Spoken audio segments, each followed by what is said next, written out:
Welcome to the third dimension. The war in Yemen has overshadowed almost all life aspects, but its legacy on higher education seems to continue far beyond the end of the conflict. Financial constraints of academics, either in government or Houthi-controlled areas, violence, and slim enrollment have all impacted the quality of higher education system and left it on the brink of collapse. Academics struggle to cope with the basic costs of living without regular salary payments, and some have been forced to seek alternative jobs which brought them more social stigma than enough income to survive. The 10-year conflict has also impacted generations of Yemeni students. The demand for higher education among youth has declined amid a lack of solid foundation to build on and job opportunities for the future. According to observers, the overall outlook of higher education in Yemen seems bleak, threatening further woes in a country which is already on its knees. To impact this topic joins me Professor Shakir Lashwal. Professor Shakir Lashwal is a senior education quality expert. He is currently the executive director of the Global Studies Institute in Qatar. He is a strong proponent of using innovation in education.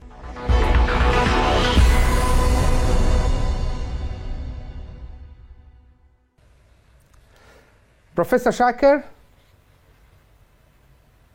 Hi, Dr. Hassan. Good to have you again in my show. Thank you for inviting me again. It's a pleasure to be with you tonight. Okay. Now, before getting into the intricacies of higher education during the war, Professor Shakir,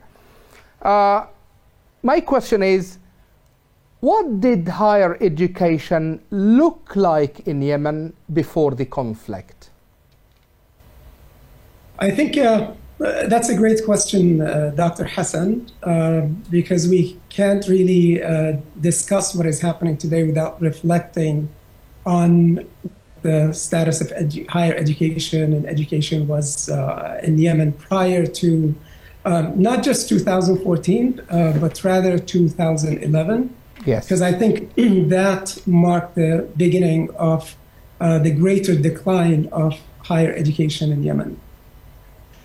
So prior to 2011, the state of higher education was already dismal. If you consider the low funding that education received in Yemen, one of the poorest countries in the region, although the spending of the country was 4 to 6% of the GDP. The GDP for the country, the fact that the GDP for the country is 25 million, marks or indicates that that's a very low amount to fund education for a population of more than 25 million at the time, or 25 to 30 million at the time.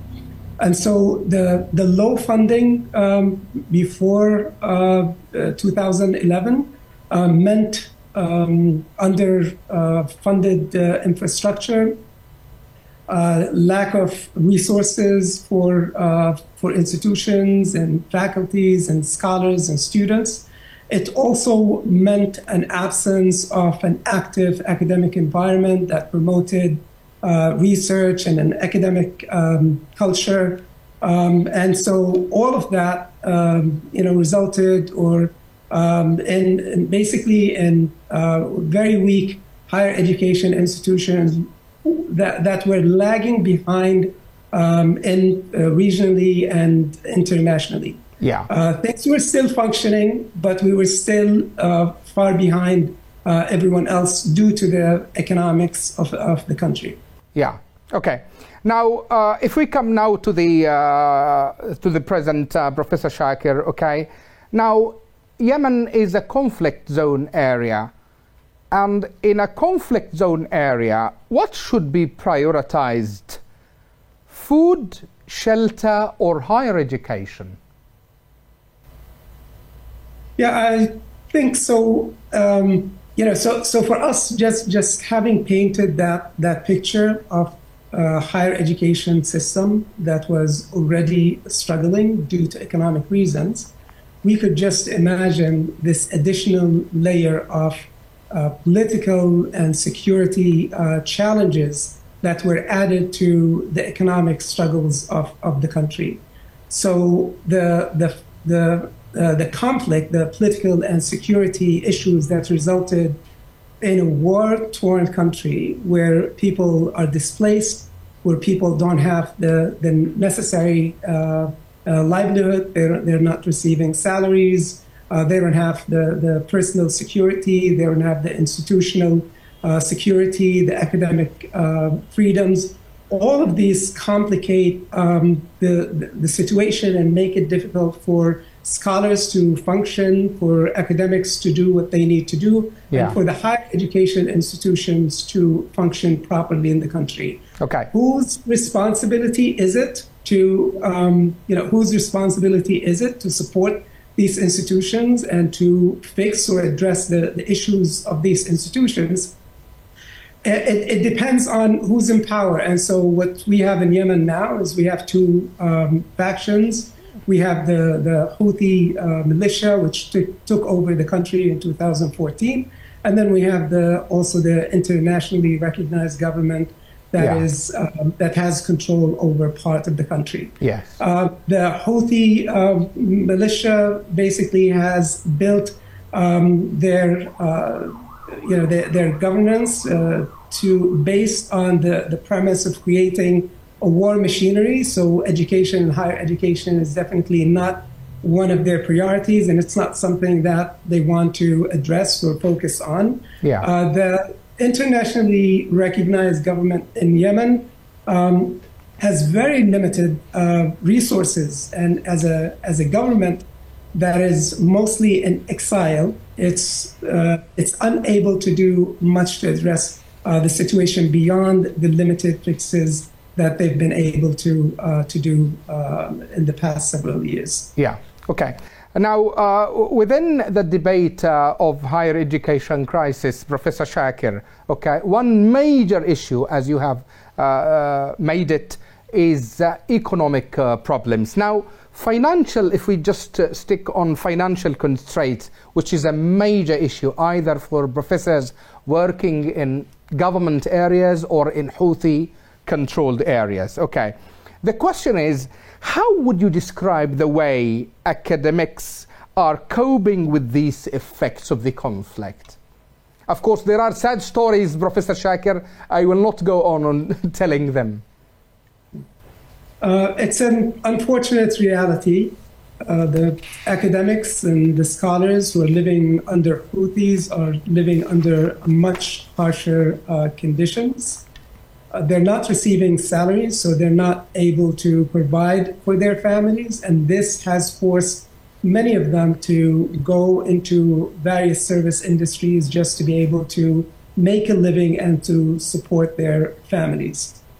Those who are also present in Houthi-controlled areas are present in areas where the government or the controlling militias does not prioritize the provisioning of basic health and educational services. So they are also suffering as a result of not receiving the proper health services, as a result of not being able to secure the medications that they're able to do. Many of them have high blood pressure, many of them have diabetes, many of them have been traumatized psychologically also because of the war and because of these conditions that have left them failing and unable to support their families and provide livelihood for them.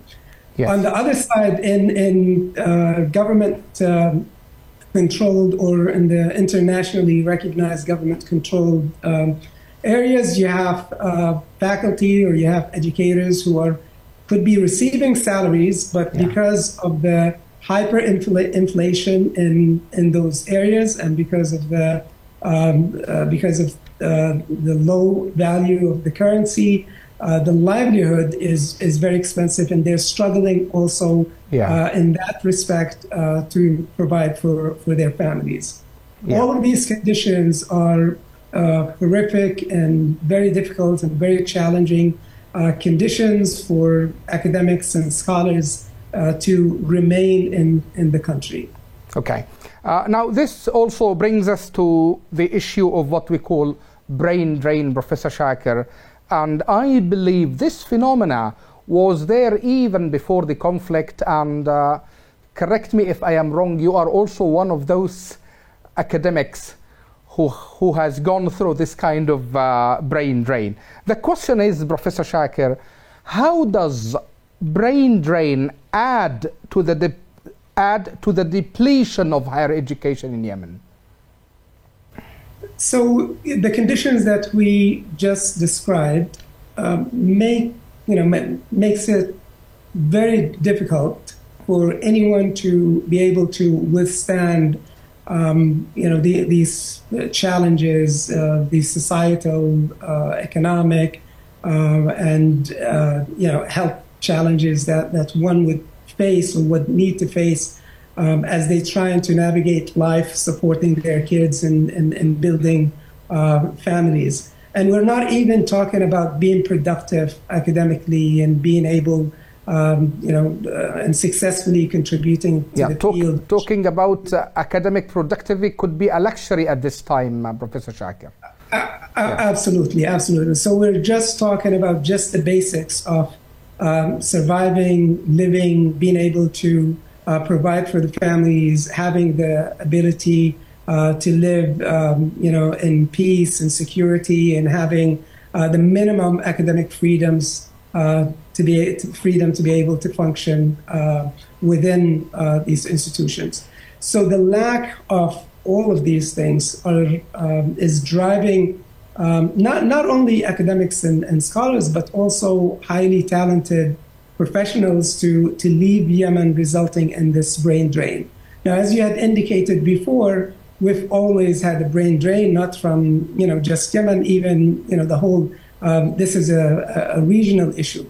But when war takes place, and when you have when these conditions persist in the country, it drives even the most resilient and most patriotic people who are resistant to the idea of migrating. It drives even those people to leave the country.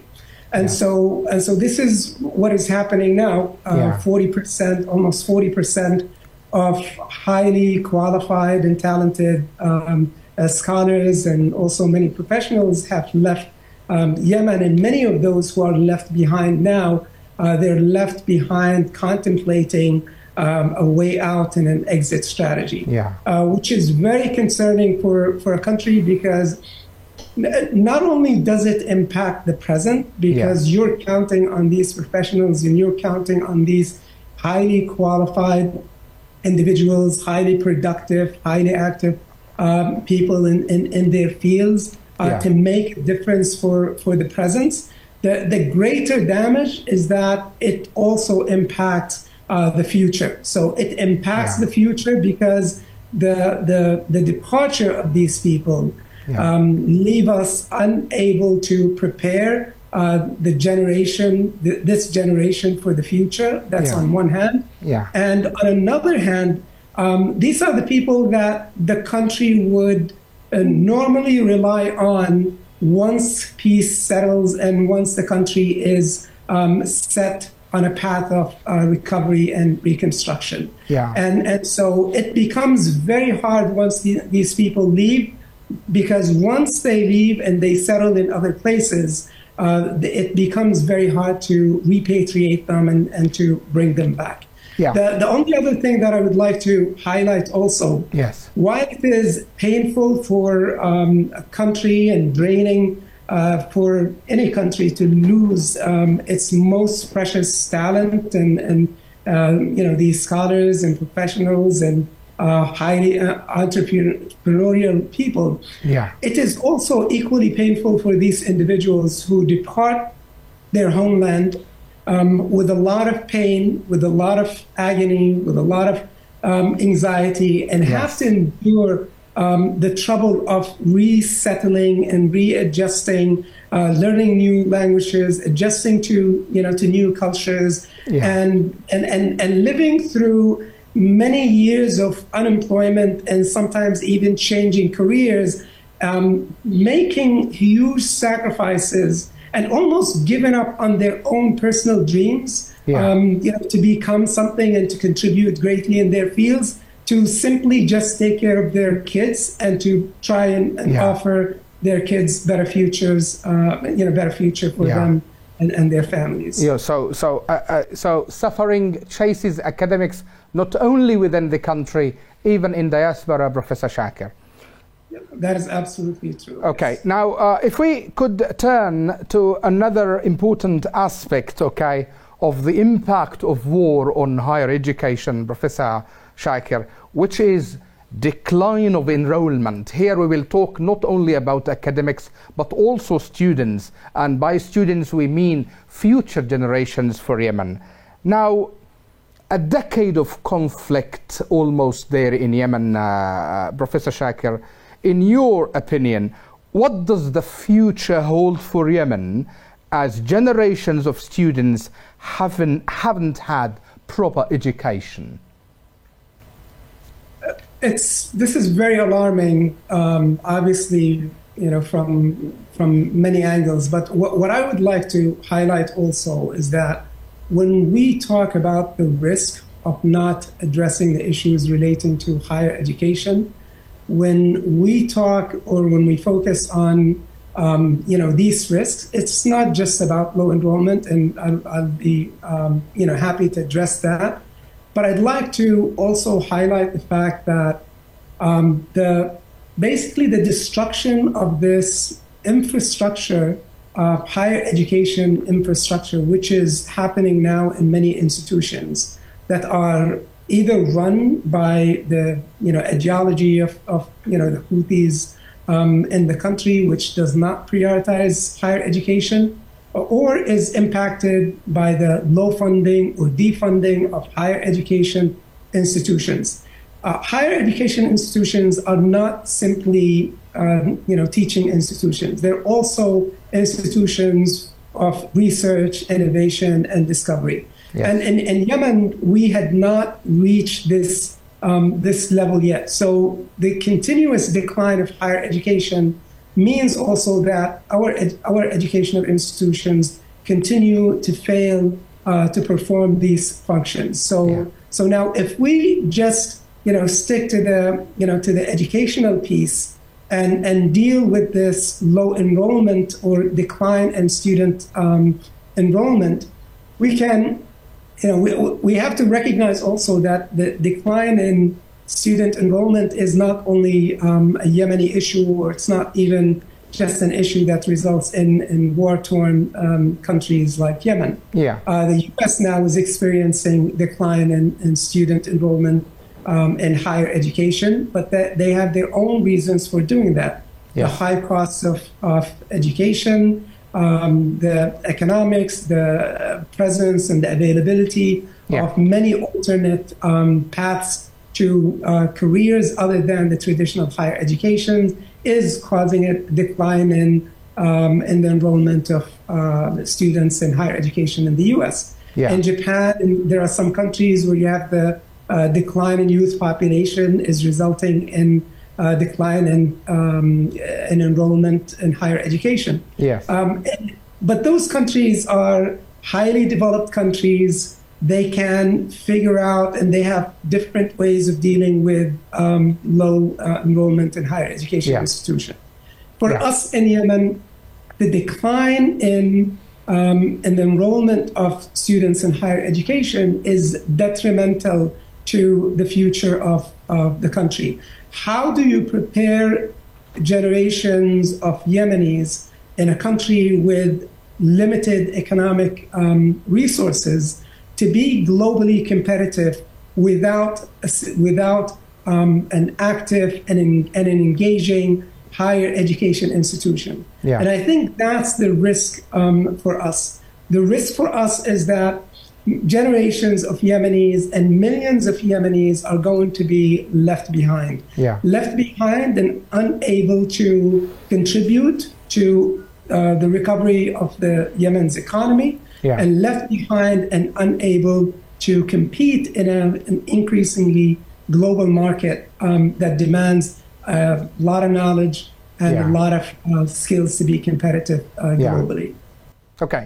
Now, having addressed all these issues with higher education, Professor Shakir, by the virtue of your specialization as an educational quality expert, and this brings us to the final point of this discussion, what immediate policies or policy intervention you think are important to fix higher education system crisis before reaching the point of no return?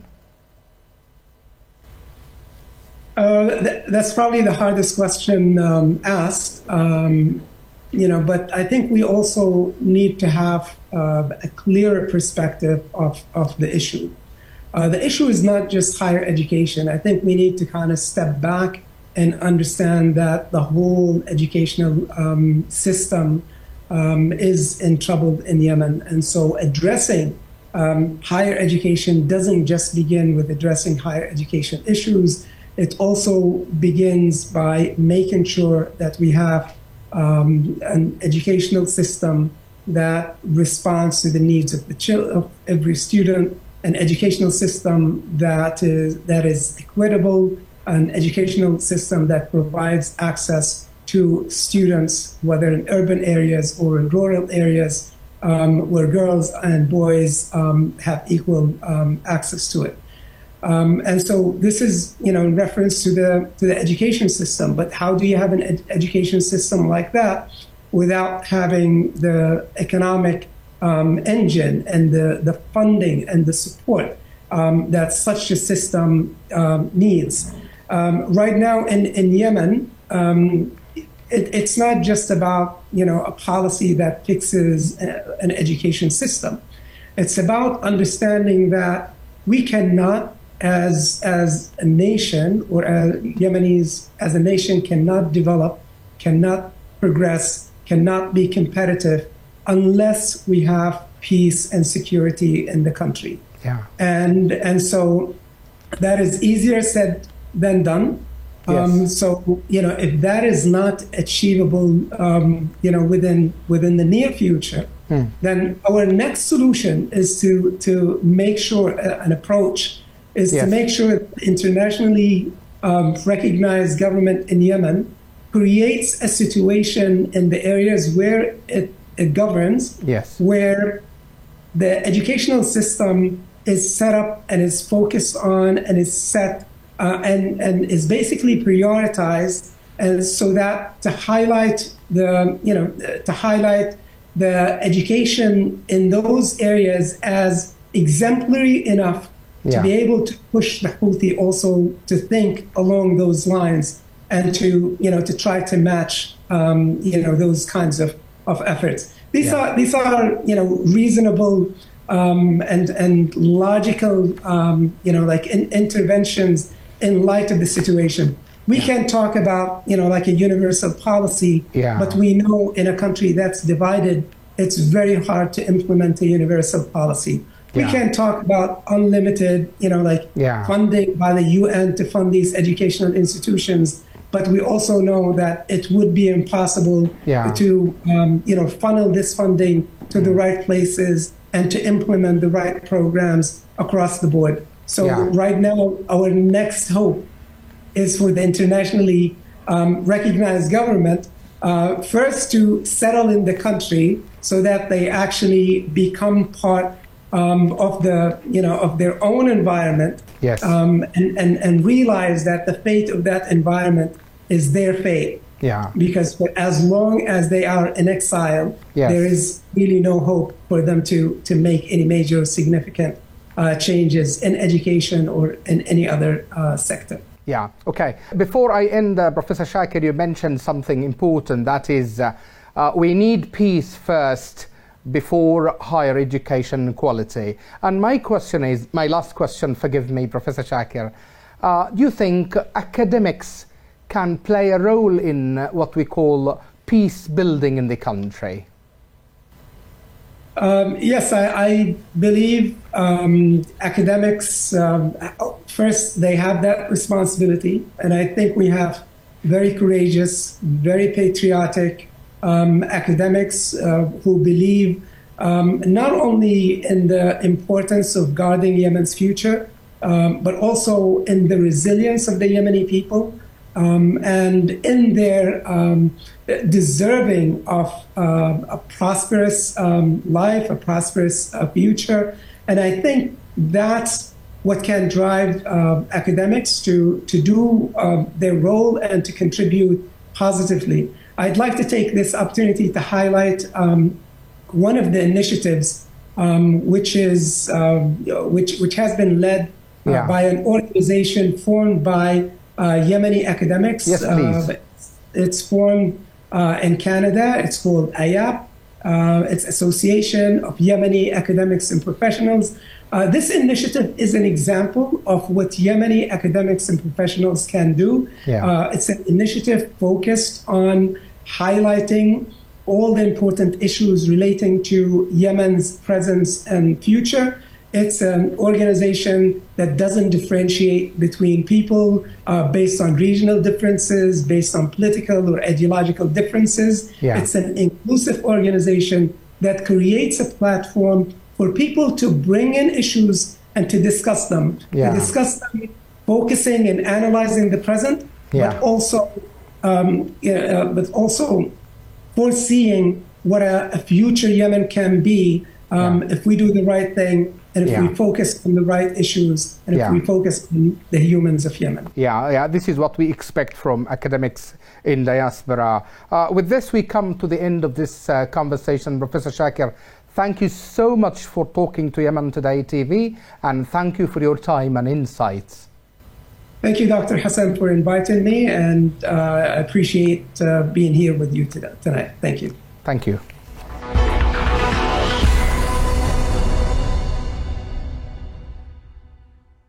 That's all for this week. See you next time with a new edition of The Third Dimension.